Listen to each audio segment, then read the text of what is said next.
The way you talk about your spouse might be strengthening your marriage or slowly tearing it apart. Welcome back to the Marriage Puzzle Podcast. I'm Thomas. I'm Julie. And today we're going to be talking about talking positively about your spouse. And so it's one of the most powerful things that you can do, one of the most powerful tools you've got to build a stronger marriage. And I would just kind of caveat this with the fact that, not everyone is like a words of affirmation love language, but even still, I think words will tear people down if you're not talking positively. I think you don't need a PhD to know if people kind of have a good marriage, I'll say a healthy marriage, or more unhealthy marriage by the way they talk about their spouse when their spouse is not around. Right. Or maybe even in front of them.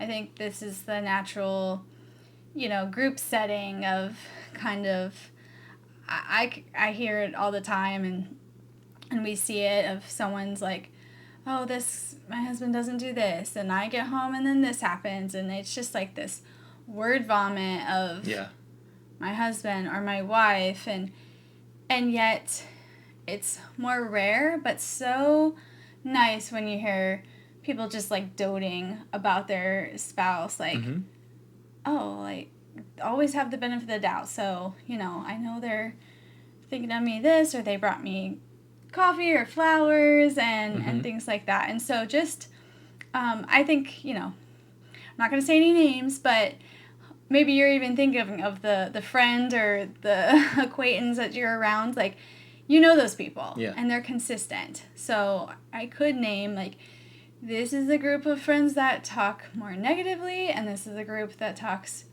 so positively, and I want to be around the positive marriages. Yeah, and it doesn't have to stay that way. Like, if you figure out that that's happening from a negative standpoint in your marriage, it's relatively simple to fix. So I think, we'll talk about that at the very end. We'll have a challenge for you at the very end of the podcast, so stay until the end. That will help with that. So if you feel like, you are in a situation where just negativity surrounds your marriage, the way you talk about your spouse, or the way, you think they might be talking about you or are talking about you, and we'll get into that a little bit more as well. But stay to the end, and, we'll have a challenge that will help you out at the end of the podcast, because ultimately the way that you are talking about your spouse is going to shape your marriage, and it's going to shape the way you see them. And so, if you're constantly talking negatively, the negative things are going to be magnified. Even the little negative things, they're going to be magnified. It's going to be harder to give grace on those negative things, those mistakes, those, schedule mishaps, or, things like that. Those are always going to be magnified if you're constantly talking negatively about them and looking at them through a negative lens. I think for me, like, if I'm talking negatively about you, like, oh, to a coworker or friend, I'm like, oh, I can't believe he forgot this or whatever, that's going to stay in my head hours later. Maybe even a bigger story and bigger narrative, rent-free in this brain of mine, and then I'm going to come home and, like, carry that. Opposite, healthy, if I'm like, let me think of something that I do appreciate about my spouse, or that you've done, recently for me, and let that marinate. Like, I'm going to come home with a totally different attitude. Yeah. And that's when we're apart. This also happens right in front of spouses, and I don't know what that is. Yeah, and if we can go back for just a second, I want to, like, touch on like something you said, that, like, when you come home. So if in that example, talking about it, with people at work, or if you're out with a friend or whatever, and the way you're talking about your spouse, that's going to naturally carry when you get home. When you get home, you're going to have that positive or negative hat on. Right. When you get home, you're either going to be happy to see them, and you're going to ignore the fact that the dishes maybe aren't done or whatever happened.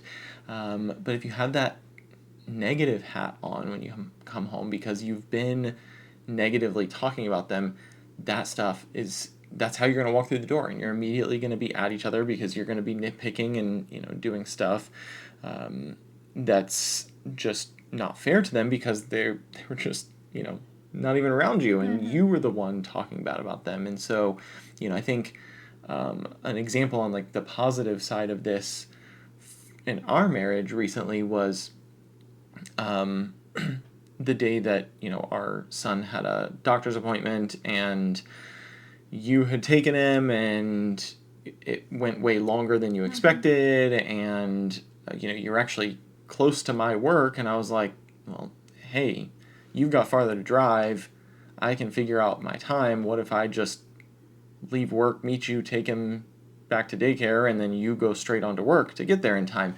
And I think, the way the rest of that played out the rest of the day, like you told me multiple times you were grateful for that, and so that just kind of, sometimes it is like the actions lead to the positivity, but I think, that meant so much to you that even later on that day, you were still kind of riding that positive high, and I think that was really beneficial to your outlook on what was going on the rest of the day. Yeah, it's true. Yeah. So to continue on, I mean, the flip side of that, there's this, point of view of just kind of spouse bashing. And so why do you think that that's so accepted? I think it happens a lot in social settings, like I said, without the spouse there, or sometimes right in front of the spouse. So I think it's accepted because it's a gathering. Like, people kind of want to lean in and maybe one up. Like, well, my guy does this, or and you're connecting then, like the commonality, and you're like, oh yeah. But I mean, we want to be real and human. We're not perfect, but there's a time and a place, I think, of, if you need to talk about something, and more times than not, the negativity is the gathering, like the socially accepted.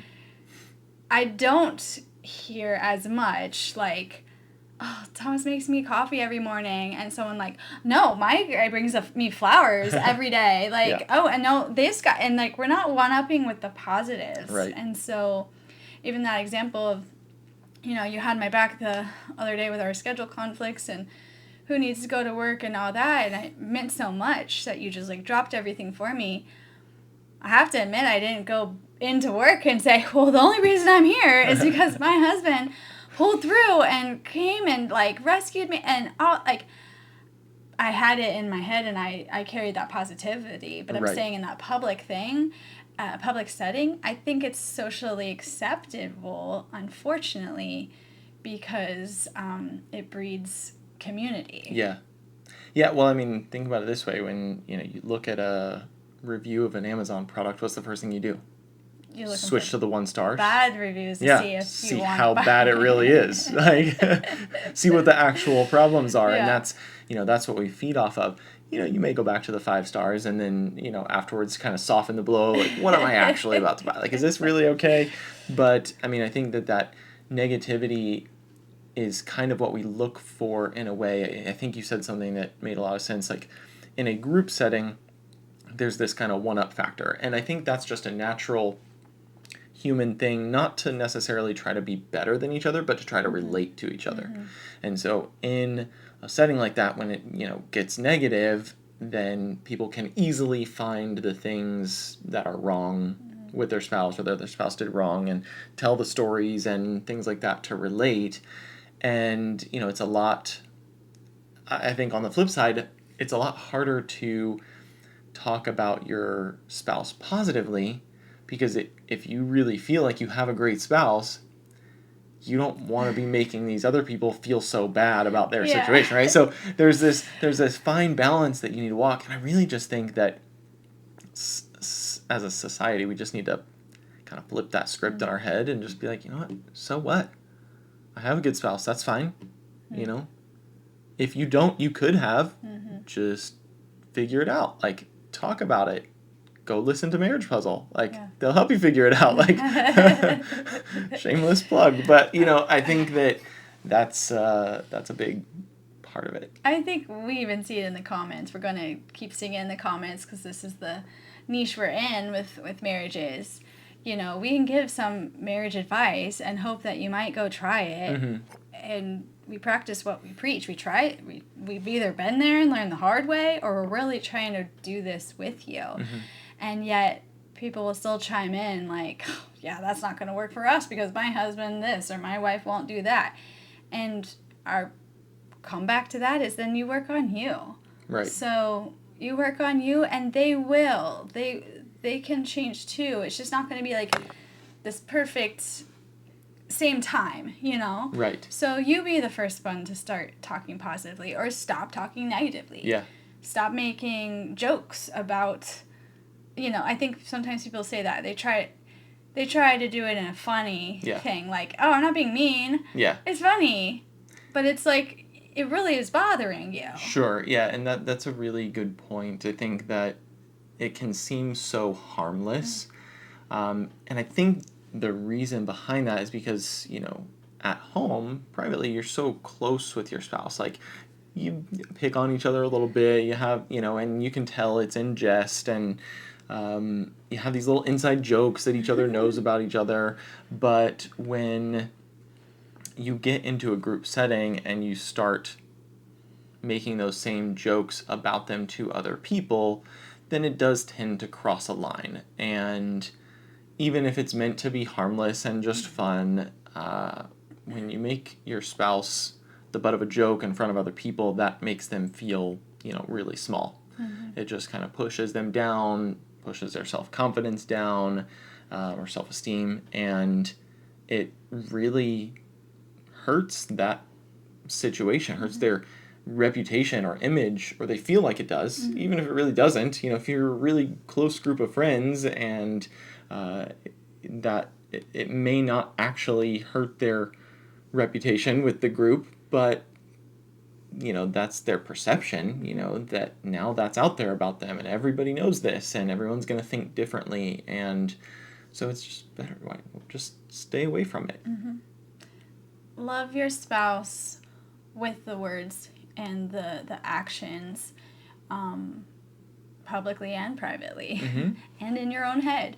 1 Corinthians 13 says, love is patient, it's kind, it doesn't dishonor others, it protects, it preserves. Those are all, you'll read the whole chapter about love and apply it to your marriage. And that might be a verse that, a lot of us know and can reference, but do we put it into practice?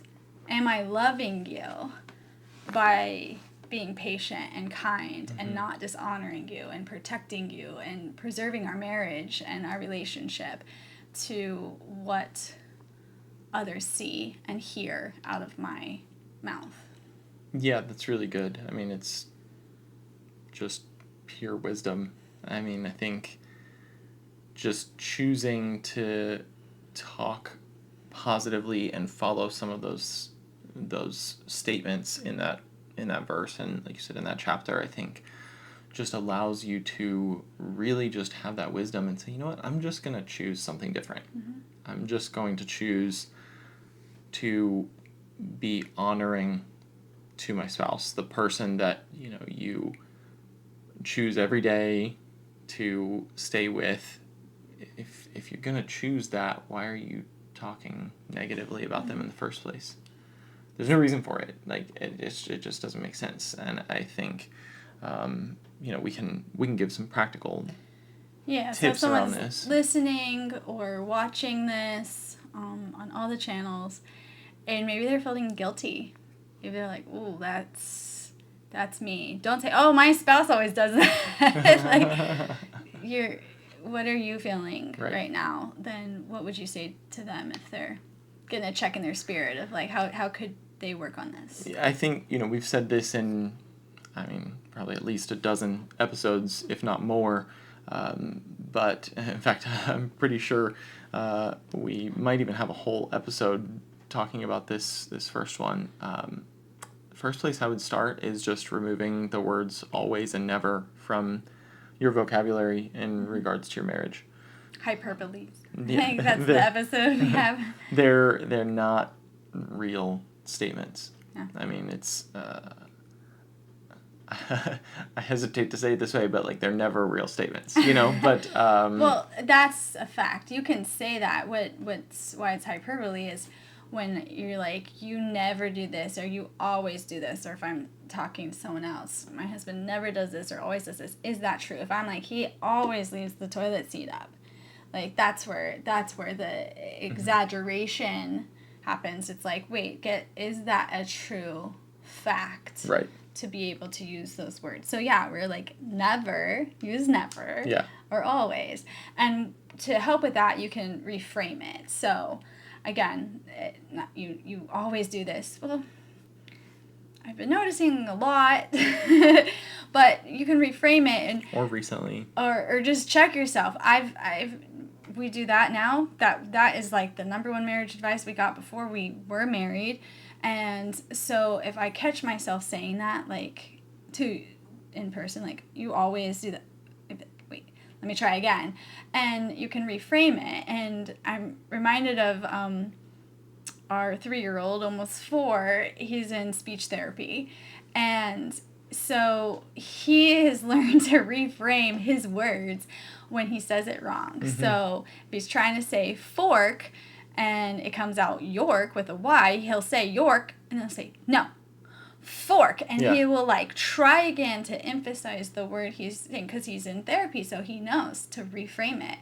And so as simple as that is for a toddler working on articulating better, like, we can, too, as adults, to be like, no, I didn't mean that. Yeah. Let me reframe it. And we were actually just talking about him today offline, and his speech therapy, that he's essentially been working in therapy on this, and he's basically relearning the muscle memory to make the words come out correctly. Mm-hmm. And I think that's really what it boils down to in this same situation, is that if you have the words always and never in your vocabulary, you have to start retraining, the muscle memory of your mouth to stop saying that, to catch yourself. And it's not going to happen overnight. You're going to have to work through it and get better at it, but you're going to have to catch yourself. And if this is a rule that you're going to implement in your marriage, which really it just should be, there's not a marriage that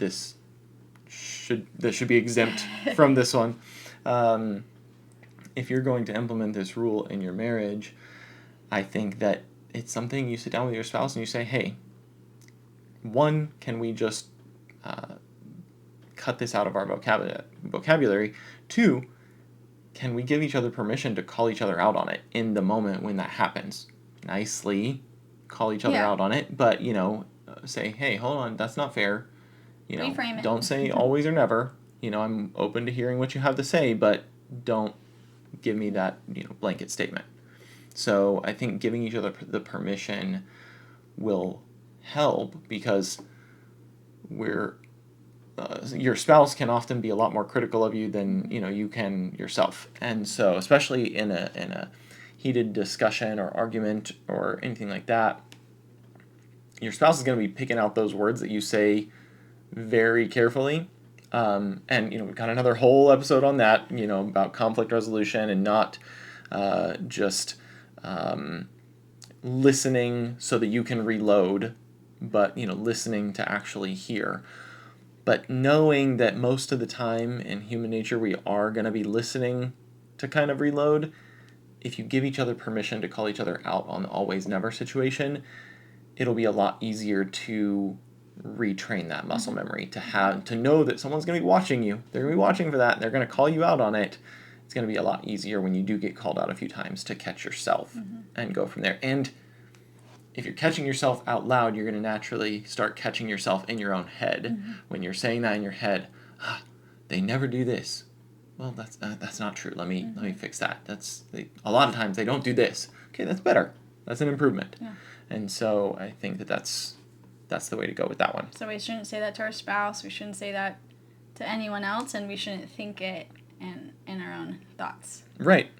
And next, I would say don't speak negatively about your spouse to other people. I think, I heard recently someone say that there's a difference between a covenant conversation and a community conversation.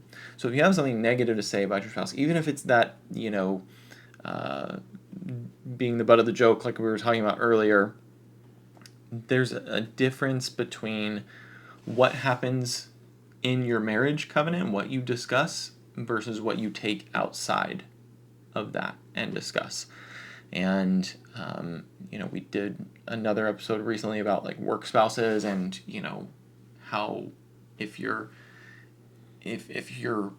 a coworker knows more about, certain intimate details, that are happening, feelings that you're having, emotions that you're having, then, I think there's a problem and you have to, work on that. And I think the same goes in this situation.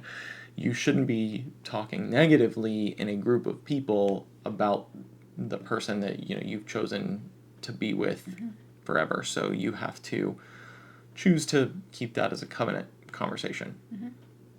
The third takeaway is don't make your spouse the punchline. Yeah.